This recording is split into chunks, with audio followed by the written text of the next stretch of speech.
Wes, hi everybody and welcome to yet another video. Back to making videos. Oh yes, I'm a very busy human being and I don't really enjoy covering the drama news lately, but this has grasped my attention and I've got an easy answer to this. Now, I will try to post a picture somewhere over here if I feel like it, but I will definitely post a link in the description down below. The Embracer Group, the company who hold the rights for The Lord of the Rings and whatever else. I don't even know at this point if they also have the rights for other works of Professor Tolkien, such as the Silmarillion, but they most certainly do possess the rights for The Lord of the Rings. They report that there has been a drop in sales at about 10%. In the previous year, and they blame it on the lack of activity, as far as the IP goes. And I'm like, is it really? Is it really because of the lack of activity? No, I wouldn't say so, because I think that the company who holds the rights, that precise company that is complaining, I think that they put out the video games, right? The many video games that came out lately, the Gollum video game, the Moria video game. I think that they might even have their hands in the Hobbit video game, the Animal Crossing in Middle Earth, whatever it's called. And then, of course, I think they must have a deal with the Wizards of the Coast and their abhorrent iteration of The Lord of the Rings Magic the Gathering cards. And apart from that, I mean, there are all those kinds of board games and all kinds of card games coming out. But just look at those things that I've just mentioned.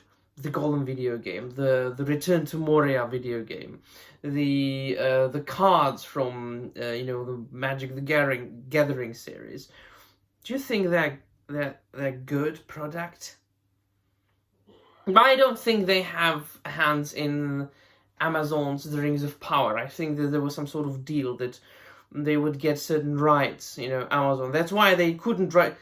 They did say that they couldn't use certain material, and that's why they kind of shunned from using certain names, and they effed up the entire show, not using certain names and only using other names, which all of it seems preposterous to me. But the gist of the matter is that I don't think that Amazon's The Lord of the Rings of Power, which I have covered in detail, the worst show of the last century since television, since movie making started.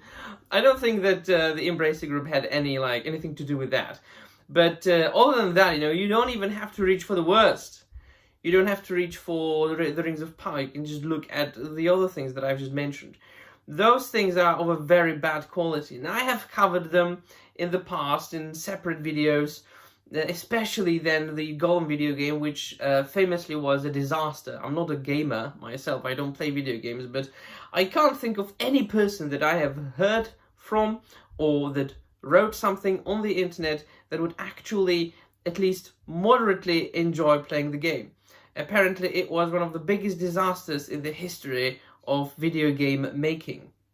And we have all seen at least trailers or gameplays or pictures like this. It looks so bad, and apparently the gameplay was so bad that even the creators of the game had to issue an apology on social media to the fans, that they apologize for the game being of such a bad quality.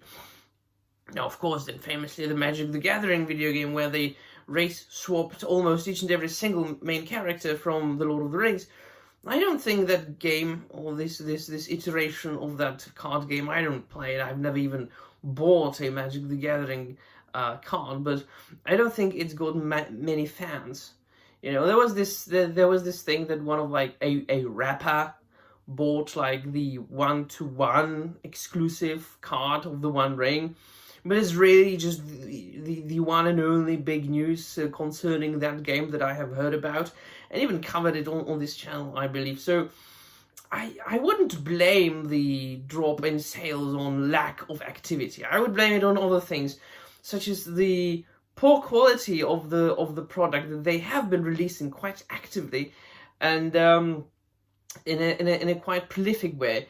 But also on the fact that I don't know, just if you look at what you can buy, what you can get as far as entertainment goes, you know, things that are not essential for survival. Because, I mean, in a lot of places all around the world today, the financial economic situation isn't like the best of the best of the best, and people have to prioritize, right? People have to buy things of like that they need, like food, drink. They have to pay for, you know, like for their houses, electricity, things like that, for, you know, gas, for their vehicles, things like that. And then when they have some money left for entertainment, they prefer to buy some things that are actually worth your money, worth your buck. You buy good books, you buy good films, you buy good games, you entertain yourself in a way that it's really worth it, you know, to spend money to enjoy something and brighten the rest of our miserable lives on this vile earth. And I don't think that the Golem video game or the Magic the Gathering card game is or are among those things that are worth it. So it's just this, but of course, the company cannot admit it. I mean, that's obvious. The company cannot say, oh, we are putting out shit product, that's why our sales drops by 10%. It's just, let's be realistic. They have to blame something else. They have to blame, oh, we haven't been doing enough. Really? Right. At least they are not blaming the fans directly. At least they are not saying, oh, you racist, you don't want to buy our Magic the Gathering video games with Black Aragorn. Yeah, so, I mean, but things are turning around. I mean, things are getting better and better. Films are getting good again. Comics are getting good again. Fantasy is still shit. So that's why I don't like, you know, I don't give a flying toss about modern books or comics. I read older stuff mainly. As just, I know. I've been having a blast reading Warhammer 40k books for the last 5 months. I'm like 20 novels in at this point. All of them are on my channel, their reviews, and it's just myself, you know, as far as entertainment goes, I'm having the time of my life. Yeah, but I'm not approaching anything Tolkien related anymore. Like there would be new, other than the books, of course. Yeah. The War of the Rohirrim's coming, right? In December. Ugh, right. Let me know in the comments down below what you think. That'll be all. Thank you very much for watching. And I'm out of here.